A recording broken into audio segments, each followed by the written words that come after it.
Toutes choses grâce à Jésus qui vit en moi. L'échange, une communication propre à notre vocation, propre à la lourde charge que Dieu nous a donnée en tant que serviteurs de Dieu. Et je reste convaincu, comme je l'ai dit autrefois, et j'y reviens, que le bonheur et l'avenir de cette nation dépend du rétablissement de l'autel, c'est-à-dire le positionnement de l'Église que nous sommes. Aussi longtemps que l'Église ne prendra pas à bras-le-corps la mission qui lui est assignée par Dieu, et en commençant par prendre conscience de son état, je crois qu'il y aura toujours des choses qui vont continuer à traîner, et ça va entraîner le reste des souffrances, des misères.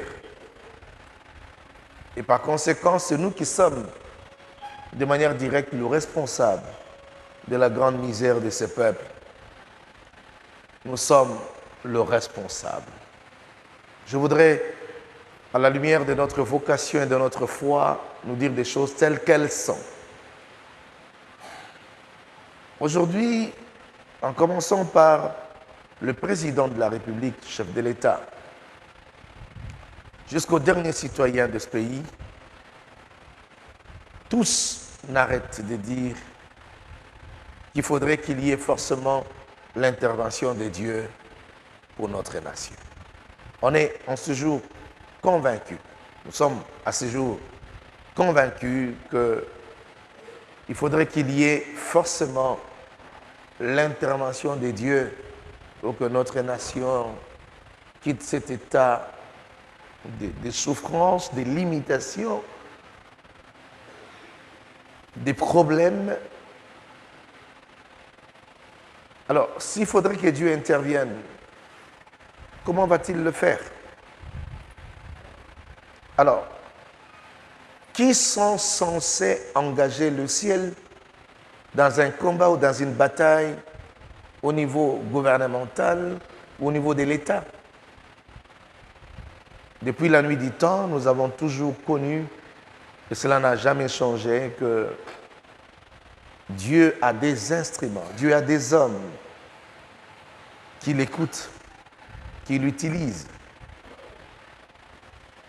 Et si ces hommes sont inconscients de leur état, quelque part, tout stagne, rien n'avance, il n'y a aucun changement. Il nous souviendra, je le dis, qu'en son temps, l'un des rois d'Israël a dû presque demander la tête d'un prophète. Ce n'était pas parce que celui-ci ou ces derniers avaient commis des forfaits, non, mais tout simplement parce qu'il s'est dit, si nous sommes arrivés à ce niveau, à ce point, c'est parce que ces messieurs-là ne jouent pas bien son rôle. Pourquoi l'a-t-il fait? Ça, c'est dans nos serments de tous les jours. Pourquoi le prophète l'a-t-il fait? Pourquoi plutôt le roi l'a-t-il fait? Parce qu'il était conscient, il a dit, la situation dans laquelle nous nous sommes aujourd'hui retrouvés, c'est parce que le ciel est resté fermé sur nous. Et jusqu'ici, il n'y a pas l'intervention du Créateur, bien que nous soyons tous des créatures de ces grands dieux, Adonai, mais nous n'avons pas le même pouvoir d'engager le ciel. C'est qu'il y a un monsieur qui a la clé, qui s'amuse et qui sombre dans l'oisiveté, et par conséquent, c'est nous qui en pâtissons. Alors il faudrait dire à ce monsieur-là qui a la clé, alors, puisque nous sommes déjà en train de périr, mais autant lui donner la mort, parce qu'il ne fait pas son travail. Savez-vous que s'il faudrait qu'on arrive à ces contextes-là, nous sommes des hommes qui méritent la mort. C'est nous qui engageons le ciel. C'est nous qui faisons intervenir Dieu. Et si Dieu n'intervient pas, c'est parce que nous ne remplissons pas notre mission convenablement. Ne vous en faites pas. Même si à un certain niveau, à un certain degré, il y aura cette mesure qui ne sera pas prise en compte par le système ou l'État congolais, mais Dieu, dans sa souveraineté, ne vous laissera jamais son châtiment.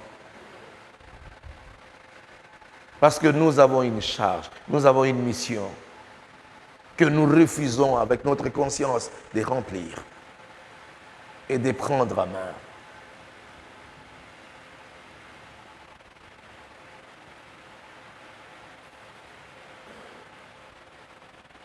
Pasteur, après tout ce qui peut se dire, permettez-moi d'être beaucoup plus direct et choquant.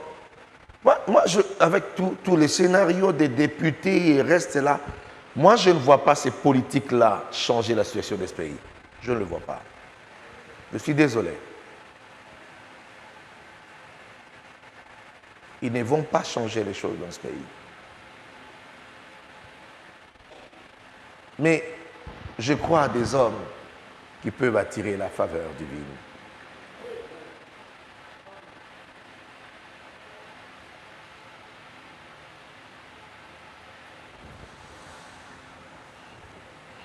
C'est pour cette raison que j'ai voulu à ce qu'on puisse avoir des moments d'échange, des moments à fructifier.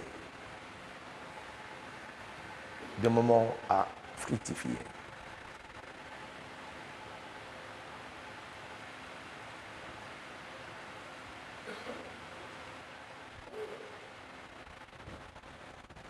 Je voudrais nous inviter à une petite lecture de la parole.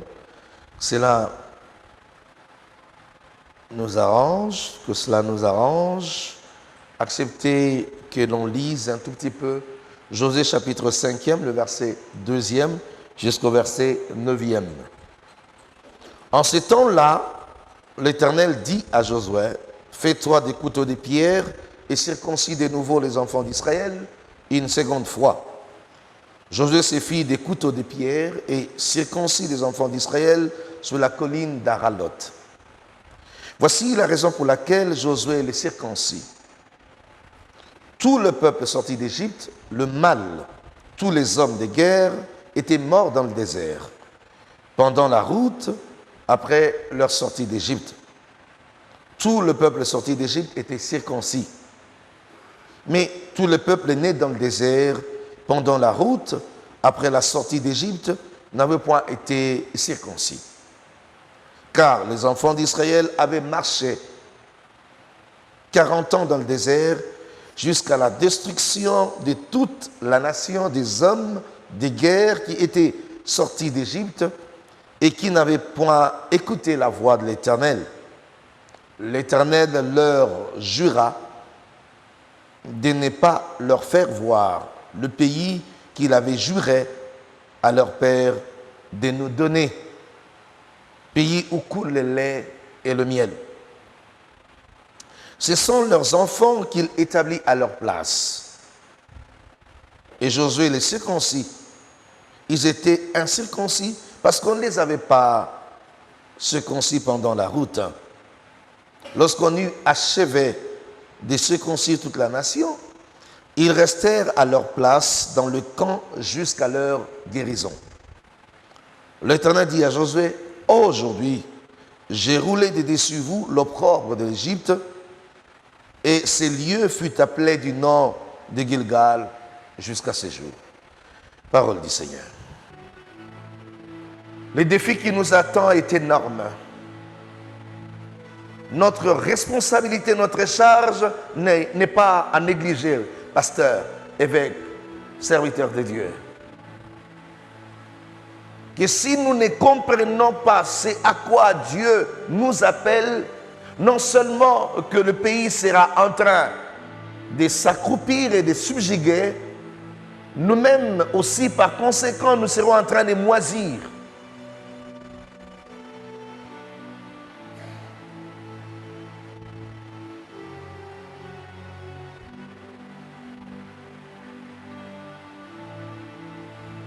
Alors, nous devons passer par la vraie circoncision. Je serai en train de tourner autour de ces choses pendant un long moment. Mais la personne qui a sauvé Moïse n'était pas quelqu'un d'autre que sa propre femme. Le samedi prochain, je parlerai de la femme des pasteurs, le couple des pasteurs.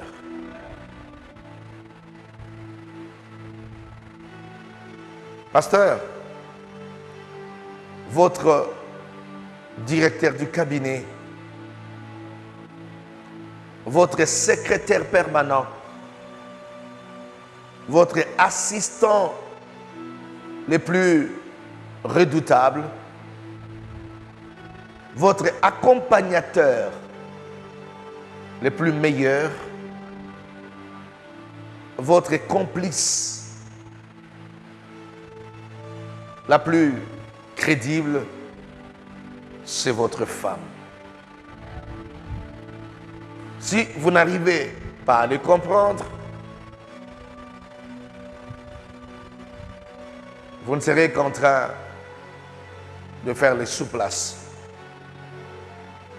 Vous pouvez certes arriver à atteindre d'autres seuils et retourner jusqu'à la case du départ. Le samedi prochain, pasteur Souffret, que je vous parle avec mon cœur. Ça fait quelques années où j'ai tenu une réunion, c'est plus très bien, ça devra faire, si pas 14, 13 ans, j'ai tenu une réunion de pasteurs où j'ai dit que le nœud du problème partait des foyers des pasteurs. Je me suis rendu compte ce jour-là, il y avait beaucoup de pasteurs qui vivaient encore dans la fornication. Et à partir du samedi prochain, je m'assignerai le devoir de répertorier le nombre de pasteurs qui n'ont pas encore versé leur dot. On va cibler ces cas. Nous allons vous aider à régulariser vos mariages. Nous allons vous aider. Parce que la vérité, c'est que le vrai problème, ce n'est pas ailleurs. Les sorciers ne sont pas ailleurs. Si dans ta maison, il y a un problème, tu n'as pas une Sephora qui t'aide convenablement, pasteur, tu connaîtras des problèmes sans fin. Tu connaîtras des soucis. Tu chercheras des collaborateurs ailleurs alors que vous avez une personne que Dieu a placée à vos côtés, pouvant vous aider correctement. L'idée initiale de Dieu était laquelle quand il a créé l'homme? Il a dit, il n'est jamais bon qu'il soit seul. Et quand il a dit, il n'est pas bon qu'il soit seul, il n'a pas dit, je lui créerai un ami, un autre homme qui l'accompagne ou des collaborateurs. Quand il a dit, il n'est pas bon qu'il soit seul, il lui a créé une aide semblable. Aujourd'hui, les pasteurs qui foulent aux pieds le valeur de famille, le valeur de mariage, sont pratiquement, excusez-moi les termes, sous la malédiction. Qui se jouent de leurs femmes, qui se jouent de femmes, qui épousent quelques-unes, l'abandonnent, épousent d'autres, se jouent de femmes, qui en ont un peu plus partout. C'est la malédiction. Cet être n'est pas fait pour ce genre d'aventure. Elle est une aide. J'y reviendrai, pasteur. Le samedi prochain, il faut qu'on serre nos ceintures. On doit se dire la vérité. Est-ce que tu as une Sephora à tes côtés? Autant de collaborateurs. J'ai des experts autour de moi. C'est bien. Mais si de tous ces experts, si tu n'as pas Sephora, tu vas subjuguer. Tu connaîtras des soucis. Tu descendras au bas-fond. Oh my God.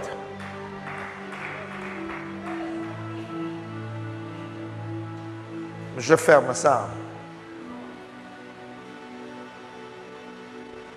Séphora a sauvé Moïse. Moïse s'est retrouvé continuant son chemin. Il est arrivé. Et Josué, en prenant les choses, ne pouvait jamais oublier que Moïse a failli laisser sa peau parce que, au fait, l'un des enfants était incirconcis. Est-ce que vous vous rendez compte que Moïse, pour avoir emprunté ce chemin et que l'un des enfants soit incirconcis, a failli laisser sa peau? Dieu était sur le point de le détruire, mais il va quand même, lui et ses amis, s'arranger à laisser toute une génération incirconcis dans le désert pendant 40 ans. Je ne sais pas s'il faudrait que je reformule. Je ne sais pas si vous comprenez. C'est-à-dire, Moïse, au longwe na place où tu es, Nzambalinga bomayo pour moi na moko azala qui est incirconcis. Nzambalinga, moi si na yonda sauvayo. Mais tu arrives quand même beaucoup dans le désert pendant 40 ans. Bana nyoso babotem na désert, bo circoncire bangote pendant 40 ans. Mais imaginez la suite, c'est aberrant, c'est... Excusez-moi le terme, j'ai vu toujours le mot choquant. Sinon, je serais vulgaire. C'est pas loin de l'idiotie, excusez-moi de dire comme ça.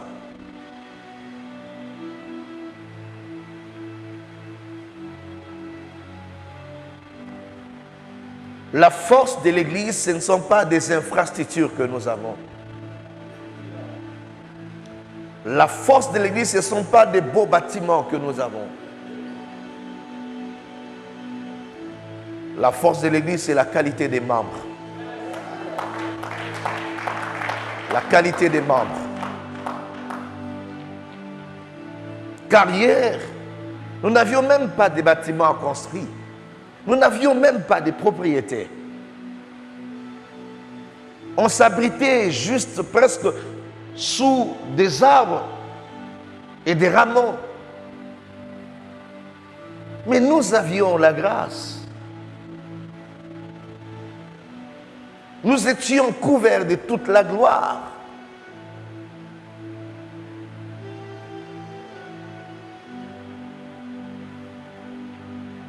Où part l'Église aujourd'hui? Toko Kenda Wapi. Où part l'Église aujourd'hui? Où allons-nous? Pasteur. Alors, qu'est-ce qui faisait notre force hier? N'est-ce pas la circoncision qui faisait notre force hier? Waouh! Moi, je me souviens à l'époque, quand quelqu'un se convertissait, Sangbande qui est dans le quartier, frère Wanako, garçon a commis frère. Mathieu a commis frère. C'était événementiel. Dans la famille, on disait non, Pichou a commis frère. Parce que ça pouvait se remarquer, c'est-à-dire, on n'avait plus l'ancienne peau. C'était la circoncision. Tout le monde pouvait constater qu'on n'était plus le même hier.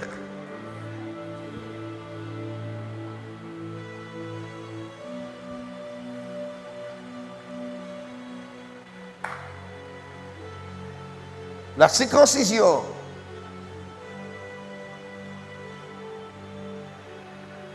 ne se réclame pas, elle se vit. Elle se démontre. Elle se manifeste. Même ceux qui sont en face de nous pourront dire, ce monsieur n'est plus le même. Cette dame n'est plus la même. Je suis choqué. Aujourd'hui, nous avons des pasteurs qui ressemblent aux païens. Moi, je suis sidéré, je suis dépassé. Non, je ne parle pas à peine des frères qui viennent nouvellement à l'église, qui approximativement ressemblent aux païens, mais nous parlons des pasteurs. Celui qui est censé former les autres, mais qui ressemble à des personnes qui n'ont jamais rencontré la croix.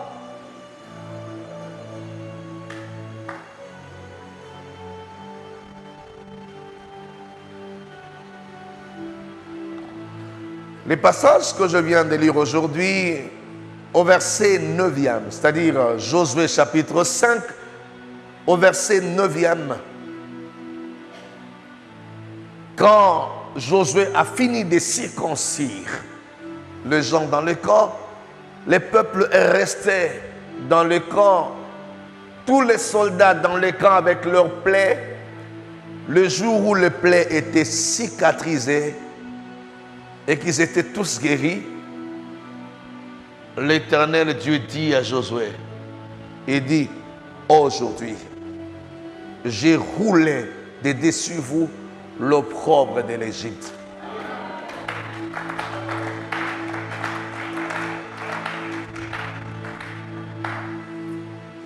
Non, moi, je suis plus que malade. Oh. Je me mets à la place de Josué, pasteur. Non, pendant toutes ces années, nous étions encore sous l'opprobre de l'Égypte. Donc on a fait 40 ans sous l'opprobre de l'Égypte. Donc vous pouvez avoir 40 ans de ministère sous l'opprobre de l'Égypte.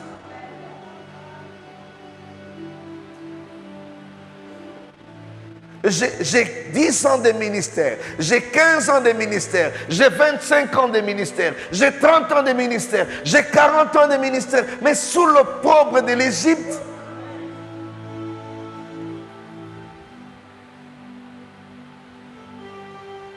Je suis sûr que Josué ce jour-là a pleuré en disant, donc pendant tout ce temps, nous étions sous l'opprobre. Est-ce que vous savez c'est quoi l'opprobre de l'Égypte? Je vais expliquer aujourd'hui l'opprobre de l'Égypte, c'est quoi?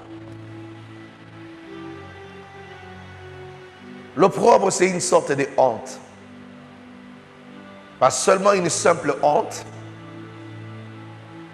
mais une honte qui carrément ressemble à l'humiliation. Une humiliation causée par la malédiction ou les choses de ce genre qui avilit l'homme, qui abétit l'humain, qui amoindrit une personnalité.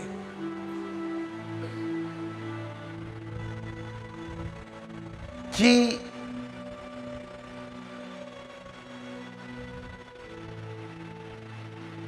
amène l'homme à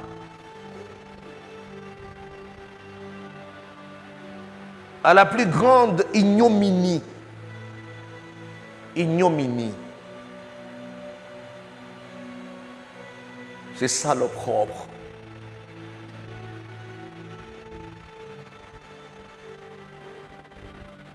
Une honte sans précédent.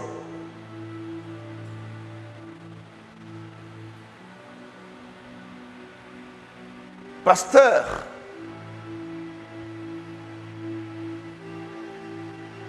très cher VPN, vice-président national, président du Conseil des sages, très chers évêques et serviteurs de Dieu. Je n'ai arrêté de constater la honte de mon Église. Un paradoxe par rapport à ce que l'Église a. Un paradoxe par rapport à la vocation de l'Église, par rapport, je dirais même, à la subsistance ou la providence de celle-ci. L'Église a une providence divine. Elle est elle-même une providence divine. Mais elle a vécu pendant longtemps privée de son honneur, de sa dignité, de son honneur, de sa dignité, de sa valeur.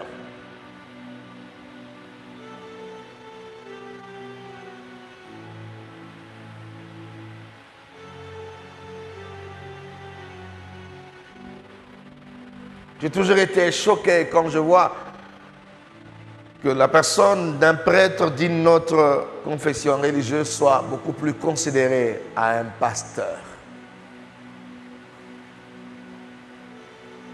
Nous avons vécu et nous continuons de nos jours à vivre cette humiliation, cette honte. Comme si nous étions de bons à rien. Des vanipiés.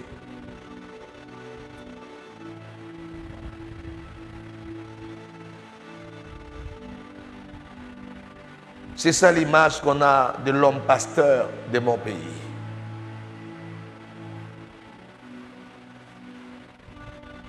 Alors que nous avons la parole qui sauve les autres. Le salut peut être contesté en tenant compte de certains dogmes qui se différencient selon des confessions. Mais je parle de la moralité, je parle ici d'un apport sur le plan de développement dans une nation.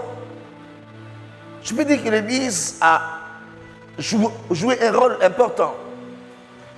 C'est la seule institution, je parle de mon église, l'église du Réveil du Congo, c'est la seule institution dans mon pays qui est capable de récupérer un drogué, de récupérer un ivrogne, sans le faire passer dans un centre de désintoxication et que ce dernier soit changé, transformé, guéri complètement.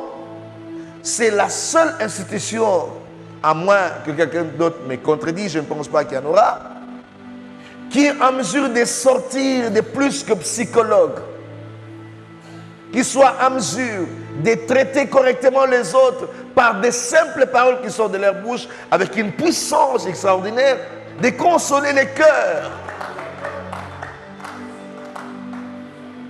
C'est la seule institution qui donne l'espérance à ce peuple, qui peut lui dire que le lendemain est constitué de bonheur. Et que ces derniers disent, je crois. C'est la seule institution qui peut éviter et limiter le nombre de suicides dans ce pays. Parce que nous donnons l'espoir aux désespérés. Nous avons la parole d'espérance. Nous sommes de vrais collaborateurs de l'État congolais. Nous sommes de vrais collaborateurs de tous les gouvernements du monde. Mais qu'est-ce qui fait à ce que nous soyons avilis, nous soyons rabaissés jusqu'à un niveau où nous ne valions plus rien? C'est à cause de nous-mêmes, c'est l'opprobre de l'Égypte, toute la honte de l'Égypte, tous les discrédits de l'Égypte. Souvenez-vous, comment Pharaon pouvait regarder les Israélites en Égypte. Lisez très très bien Exode chapitre 5. Lorsque Pharaon parlait d'Israël, il dit, vous êtes paresseux. Moïse lui dit, l'Éternel m'est apparu et m'a dit, laisse aller son premier-né. Il dit, qui est Éternel? Je ne le connais pas. Allez lui dire, je ne le connais pas. Vous êtes des paresseux. Il ordonne qu'on puisse flageller sur les anciens du peuple d'Israël. Il a dit, fouettez ces gens. Parce qu'ils sont sans valeur. C'est ça le propre de l'Égypte. Exode 5, Pharaon a donné l'ordre qu'on puisse fouetter correctement les anciens. Parce qu'ils réclamaient leur droit de pouvoir se reposer à Tamouamouké, Moussale le Kimakasi. Parce qu'ils réclamaient qu'ils n'avaient plus assez de force. On avait augmenté les jougs, on avait augmenté les travaux forcés. Ils ont dit, donnez-nous Topé Matamouamouké. Il a dit, vous êtes paresseux. Dit, fouettez-moi ces gens. C'était le jour où ces gens, en sortant de ces pharaons, Bakiokuta Moïse, même si Moïse Balobi, yo y a quitté. Bato bazali konyoko la biso me batika ki biso na moi espérance mouké, moi respect mouké. Mais depuis yo ke koloba makambo na yo ke batika biso to kende. Aujourd'hui on tape sur nous batata mikolo, balobi na Moïse balobi que Dieu soit le juge entre vous et nous. C'est-à-dire batelemeli Moïse wana en Égypte. Babylone tonka sonia boété.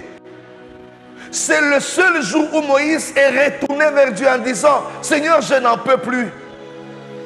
Toi, tu m'as dit que ce peuple doit être libéré, mais depuis ce jour-là, tu n'as rien fait. C'est le jour où Moïse dit à Dieu, au sala et l'autre côté. Et c'est le jour où Dieu répond à Moïse, il dit, Moïse, écoute-moi.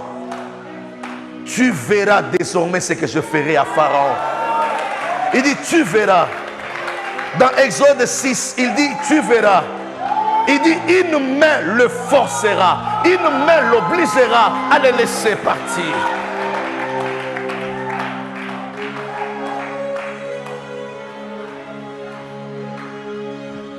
L'opprobre de l'Égypte, c'est là où vous prend sans valeur. Sans honneur, sans aucun respect. Yo sur moni namboko, bolimbi sangai. Est-ce que sur moni namboko, basu caméra, basu filmer sango moko babi, sango yo, a sali loko boye. Toi violer moi nambo, sur moni ango namboko. Non, toi le ban la vérité. Est-ce que basango basala rangote? C'est tous les jours ici qu'il y a des cas comme ça. Mais les loyaux bakuta pasteur.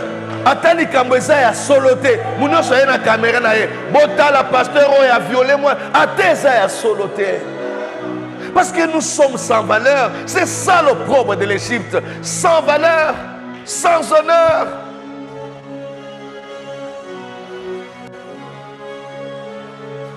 Sans honneur. Vous savez qu'à un certain moment, le fidèle de ton église, fidèle de ton... Quand il devient ministre, il a honte de dire que j'ai pris dans cette église-là. Parce qu'on lui dira, mais tu es avec ces aventuriers-là.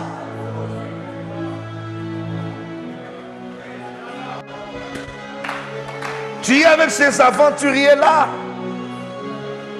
Ou encore, moi, vous savez pourquoi j'aime le président de la République? Vous savez pourquoi je l'aime? Vous savez pourquoi j'aime le président Félix-Antoine Tshisekedi Tshilombo? Vous savez pourquoi je l'aime? Parce qu'il est le seul. Il a accepté de s'afficher avec des hommes qu'on est en train de diminuer, qu'on est en train d'humilier du matin au soir. Il s'affiche avec ces hommes. Il dit, ce sont mes frères. C'est pourquoi je l'aime. Frère, dans la vérité, Ngai Kosoyi Nazalaki président na place ya Félix Ko, Nenga Rabino Soni. Mais il y a un courage et belé pour Ndima à s'afficher le col à membre Nabiso. Parce que nous sommes devenus la ruse. Et c'est parce que le monde ne nous aime pas. Non, le monde n'a rien à voir avec nous. C'est nous-mêmes. Nous-mêmes le problème. Nous-mêmes la honte. Nous-mêmes la honte. Nous faisons la honte de nous-mêmes. Nous faisons la honte de notre personne. Nous faisons la honte de notre institution. Vous savez, le propre de l'Égypte, c'est l'humiliation, le déshonneur.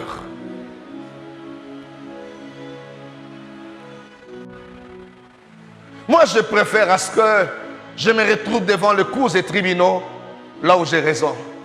Je sais que voilà, on est en train de m'accuser à tort. Et je parlerai avec tout le courage. Je ne connais pas ce dont vous me reprochez. En âme et conscience. Je serai très fier.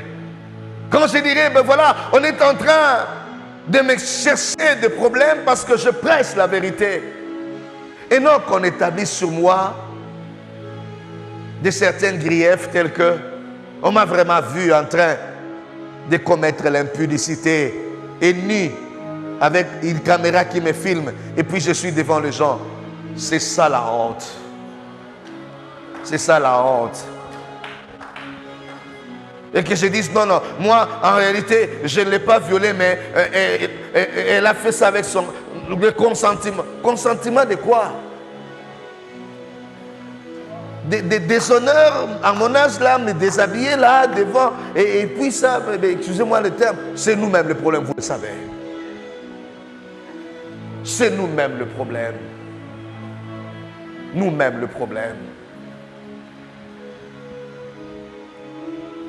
Les causes et tribunaux, oui. On a accusé les apôtres, oui. Mais on les a accusés à cause de la parole de la vérité. Mais on ne les a pas accusés à cause des sottises et des bêtises.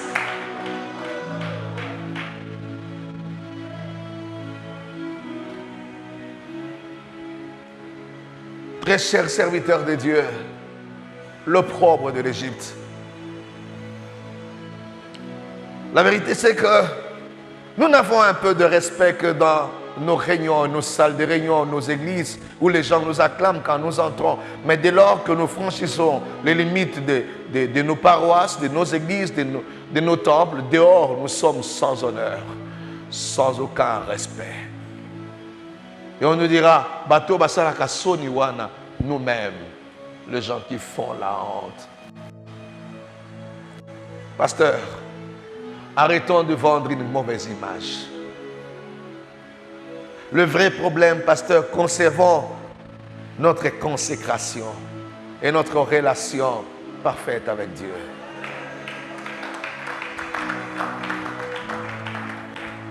Je me permets de te dire une chose, pasteur. Retiens cette phrase pour toute la vie. C'est comme ça que j'ai fait moi-même. C'est juste une phrase que je te donne. Garde ça pour toute la vie. Tu n'auras jamais, alors je dis bien jamais, meilleur que ta consécration. Tu n'auras jamais meilleur que ça. Un jour, j'ai changé avec le pasteur Jean-Baptiste Soumbela. C'est l'un des pasteurs que j'apprécie beaucoup. Un jour, j'ai changé avec lui. Il m'a dit, prophète, tu sais, il me parlait de sa vie. Il a dit, j'ai fait des études. Je suis allé à l'université. J'ai fini, je suis licencié.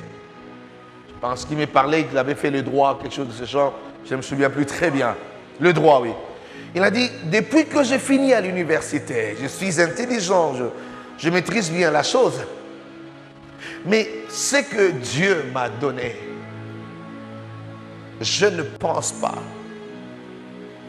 que mes études pouvaient me le donner à cette hauteur-là. C'est-à-dire même les amis avec lesquels j'ai terminé n'ont pas atteint mon niveau.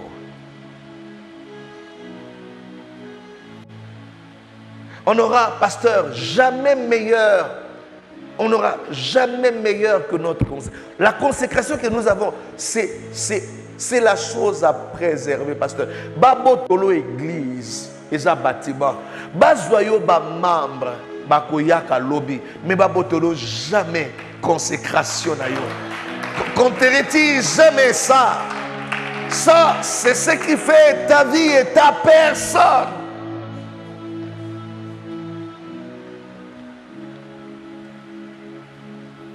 Moi, le jour où j'ai commencé à comprendre la valeur de l'appel que j'avais reçu,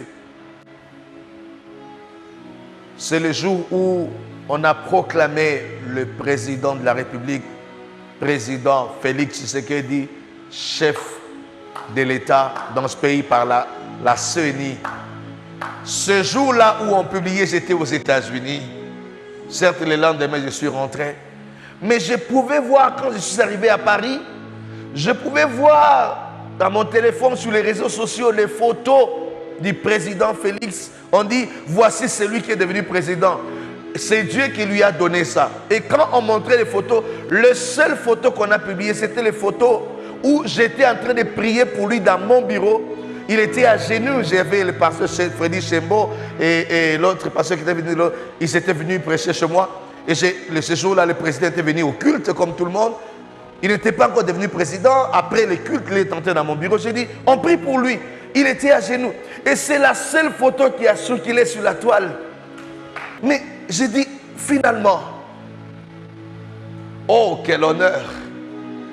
J'ai dit, ah non, si parmi les mains qui ont été sur la tête de ces messieurs qui devient le plus important de mon pays et de l'Afrique, il y a eu mes mains aussi. Je ne l'ai pas fait à cause des études que j'avais faites. Il n'est pas venu me voir parce que j'étais licencié. Il n'est pas venu me voir parce que j'étais millionnaire. Il n'est pas venu me voir parce que j'avais des bâtiments. Il est venu me voir à cause de l'onction. L'onction, la consécration. J'ai dit à l'église, je l'ai dit autrefois et j'y reviens. parce que cela est arrivé dans mon pays, je le dis et je le répète, jusqu'à ce que Jésus reviendra, aucun homme ne passera président dans ces pays s'il ne passe par l'Église et qu'on l'ait imposé le main par des hommes de Dieu. Je reformule. Personne, je dis bien, les politiciens prendront soin de suivre ces messages. Dans cette nation où Jésus-Christ est Seigneur, aucun homme n'atteindra le seuil de la magistrature suprême s'il ne passe par un pasteur et une église qui lui impose les mains pour devenir chef de l'État. Le pouvoir revient à l'église. Le pouvoir revient à l'église. La primaire revient à l'église. La place revient à l'église. L'avenir de cette nation revient à l'église. Le bonheur de ce peuple viendra par l'église. La solution de cette nation viendra par l'église. Par l'église, par l'église, par l'église. Pasteur, tenez-vous bien. Sanctifiez-vous et préparez-vous. Car c'est vous qui établirez, en commençant par le président de la République, vous établirez des premiers ministres, vous établirez le président du Sénat, vous établirez le président de l'Assemblée nationale, vous établirez tous les chefs et les dignitaires importants. C'est vous qui allez le faire. C'est vous qui allez le faire. Mais lavez vos mains. Lavez vos mains. Soyez purs. Soyez saints. Remplissez les conditions, pasteur.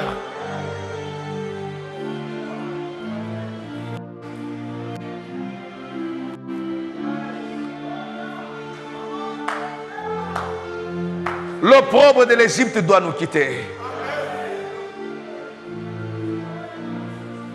Comment nous avons déjà quitté l'Égypte, mais l'opprobre de l'Égypte continue à planer sur nous.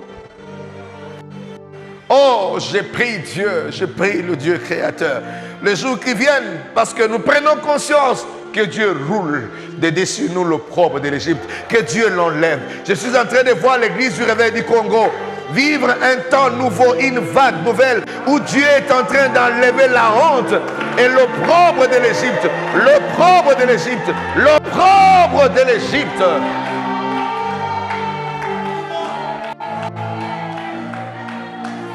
Quand l'opprobre est enlevé, le pasteur n'est plus malheureux. Le pasteur n'est plus un demi-nu. Le pasteur est plus qu'un roi. Car si le roi est établi, c'est parce que le pasteur vient le oindre. Alors le pasteur n'est pas malheureux. Le pasteur est plus que roi. Et je vais finir mon discours, mon speech en disant, quand la honte est enlevée, quand l'opprobre est ôté et roulé, le pasteur devient le faiseur de roi.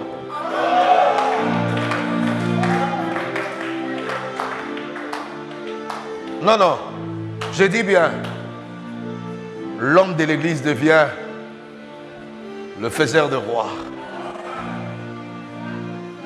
Est-ce que j'exagère? Non, non, je pose la question, est-ce que j'exagère? Qui était Samuel? Non, qui était Samuel? Qui était Samuel? Ah mais voilà.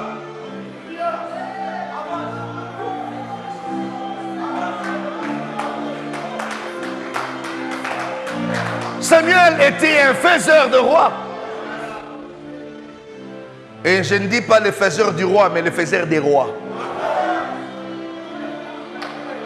Tu établiras, tu établiras, tu établiras. Je suis en train de croire et de voir cette heure arriver. Je vois cette ère arriver, une ère qui soit nouvelle. ou dans chacune des circonscriptions, dans chacune des communes, dans chacune des sous-régions et des districts,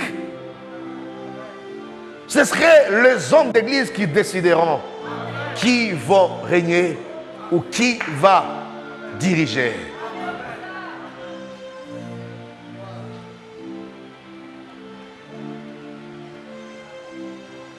Alors, si vous voulez qu'on y arrive, pasteur, si vous voulez qu'on arrive à ce seuil-là, acceptons qu'on se dise la vérité. La vérité fait mal? Non, je sais que ça fait mal. Mais acceptez qu'on se le dise. Je vais creuser l'abcès. Je n'ai encore rien dit. Le jour qui vient, je vais commencer à parler. Déjà, le samedi prochain, on commence à parler des couples et des pasteurs, des familles des pasteurs. N'est-ce pas que la famille est la cellule de base d'une nation? Si vous avez une église qui n'est pas constituée d'une seule famille, c'est que c'est un problème. L'église commence par une famille. Et si vous n'êtes pas en mesure de faire une seule famille à vous-même, c'est que vous n'êtes pas éligible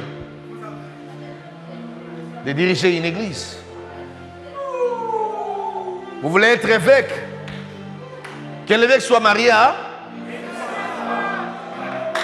Que l'évêque soit marié à? Qu'il soit en mesure de faire quoi? De diriger ça? Si ta propre maison, tu ne sais pas la diriger, tu veux être évêque de l'église du réveil, ça ne marchera pas. Ça ne marchera pas.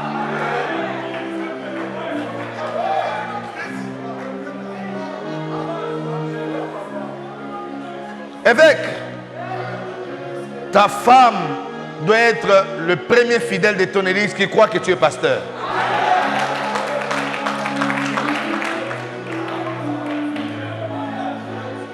Ouais.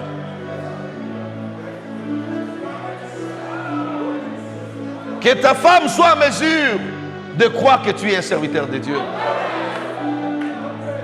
Et qu'elle soit en mesure de s'agenouiller pour dire, papa, prie pour moi. Parce qu'elle sait que tu es pur.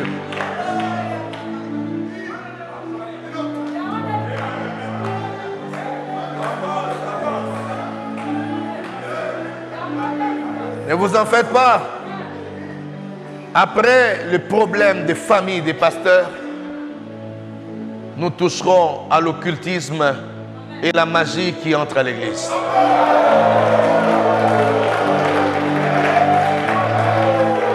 Nous devons dénoncer des choses. Car de nos jours, il y a de ces pasteurs qui sont entrés dans des clubs des homosexuels. Ça, ce n'est pas l'église de mon Jésus. Ce n'est pas l'église pour laquelle Christ est mort à la croix.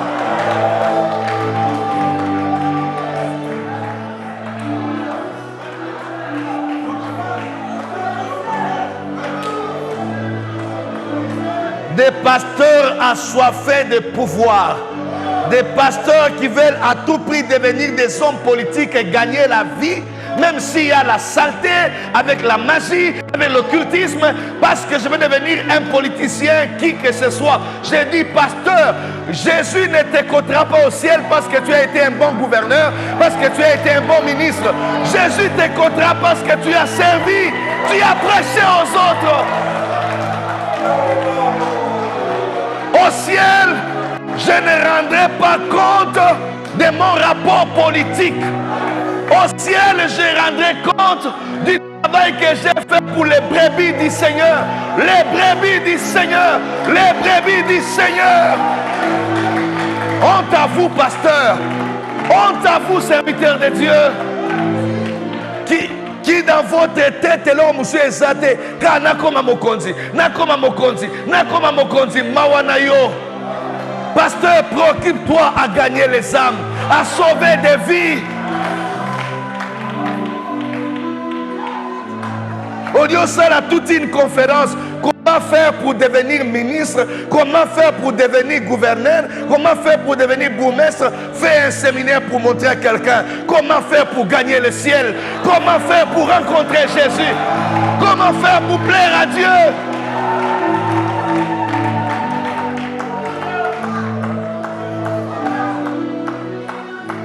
Je paierai le prix que je dois payer. S'il faudrait mourir pour le compte de la vérité, j'accepte d'y arriver. Parce que je dois terminer ma mission dans l'église du réveil du Congo. Tous les ennemis de la croix doivent être connus. Tous les ennemis de l'œuvre de Dieu doivent être connus. Tous les faits étrangers qu'on a jetés à l'église doivent sortir. Tous les coloquintes sauvages qu'on a mis dans les potages doivent être ôtés.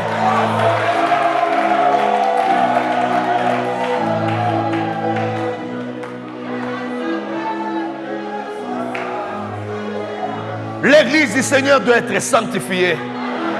Je n'accepterai pas de continuer à perdre des pasteurs. Ba pasteur bazo kufa, ba pasteur ba viezo beba.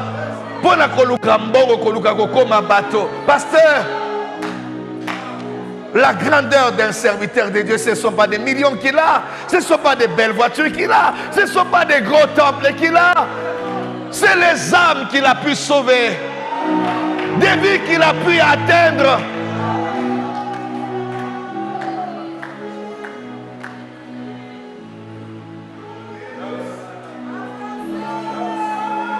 J'ai fait un vœu.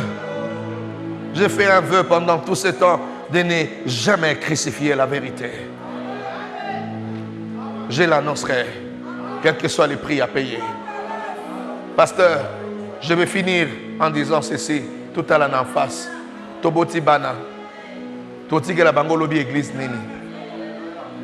Quelle est l'église que nous allons laisser à nos enfants demain? Moi, je n'ai plus 40 ans. J'ai déjà dépassé 50 ans. J'attends encore quoi? Je ne sais pas. Mon maître est mort à 33 ans. Je ne sais pas combien de temps il me reste à vivre. Et après, je rendrai compte de quoi? Je rendrai compte de quoi?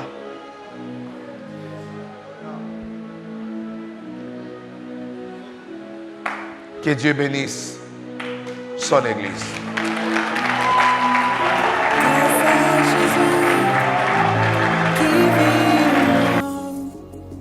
De tout mon cœur, je veux le chanter et je veux célébrer son nom. Seigneur, prends tout, je te donne tout.